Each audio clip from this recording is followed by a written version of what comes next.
কিন্তু আমরা কোরবানি করব, হজ করব, সব কিছু আমরা পরিপাটি হয়ে করতেছি, কিন্তু আমাদের সমাজের মধ্যে, রাষ্ট্রের মধ্যে রাহাজারি, মারামারি সব কিছু আমাদের আছে, বিচার আচার আইন সব কিছু আছে, কিন্তু সঠিক বিচার হয় না, সঠিক আইন উপস্থাপন হয় না। তাহলে এই কোরবানির মূল্য কী হবে?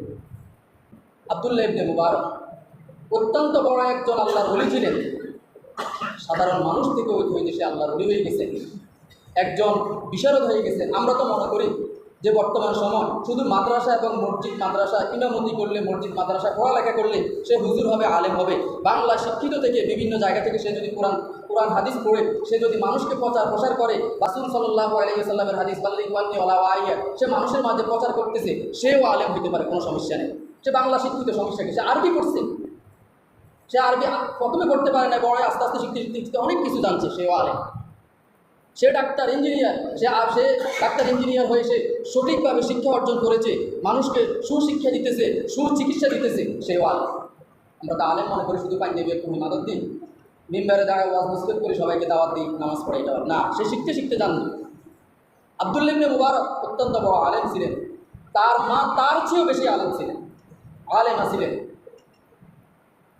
এই জন্য গুণে গুণান্বিত হতে হবে বাবা আর মা, তাহলে ছেলে মেয়েও ভালো হবে। বাবা আর মা ভালো, এই ওলাদান সালিহান, যে ইব্রাহিম আলাইহিস সালাতু ওয়াস সালাম বলছে আমাকে একটা নেককার সন্তান দাও, এমন সন্তান দিবা যে সন্তান মানুষে দেখলে তার চোখ জুড়িয়ে যায়, এমন সন্তানে দিছি ইসমাইল আলাইহিস সালাতু ওয়াস সালামকে। আর সন্তান গর্ভ থেকে বাইরে হওয়ার পরে বলছে যে আমি আল্লাহর রাস্তায় বিলিয়ে দিতে বলছে, আল্লাহ দিয়ে দিয়েছেন মরুভূমির মধ্যে। এখন তো আমরা সন্তান হইলে তাকে কী বানাইবো? প্রথমে বানাই যে আমরা ডাক্তার ইঞ্জিনিয়ার, এর পরে তুই বড় হইলে কত মুখে মারে দিয়ে আসতে না, তুই মারি খেয়েছিস, তুই যাতে মারে দিয়ে না, শিক্ষা দিয়ে এগুলো এবং তাকে বড়ত্ব বানানোর জন্য চেষ্টা করি। তার সন্তান যেদিকে আছে আল্লাহ পাক তাকে ওই দিকে নিবে। আমি দোয়া করি বসে বসে, আলেমের ঘরে তো জালেমা, জালেমের ঘরে তো আলেম।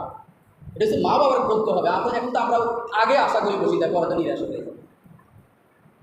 আব্দুল্লাহ ইবনে মুবারক বড় একজন আলেম ছিলেন, তিনি বারবার হজ করতেন। যেই বছর হজে যাবে, হজে যাওয়ার সময় তার ঘরের মধ্যে টাকা জমিয়ে আছে, জমা করে রাখছে, এই বছরে সে হজে যাবে। আব্দুল্লাহ ইবনে মুবারক হজের সব প্রস্তুতি নিয়েছিলেন। তার বাড়ির আশেপাশের লোক অনাহারে অর্ধহারের মধ্যে আসে, সে কিন্তু জানে না, তার কোনো খোঁজ খবর নেয় না। আব্দুল্লাহ ইবনে মুবারকের ছেলে সেই দেখে পাশের বাড়ির মধ্যে গরু জবাই করে এক লোকে রান্না বান্না করতেছে, খাইতেছে, সবাইকে খাওয়াইতেছে। আব্দুল্লাহ ইবনে মুবারকের ছেলে ওই বাড়ির ঘরের দরজার মধ্যে, ওই বাড়ির মধ্যে গিয়েছিল, কিন্তু ওই লোকটা, যে লোকটা গরু জবাই করে রান্না বান্না করে খাওয়াইতেছিল, ওই লোকটা আব্দুল্লাহ ইবনে মুবারকের ছেলেকে ওই গোস্ত টুকরা গোস্ত খাওয়ার জন্য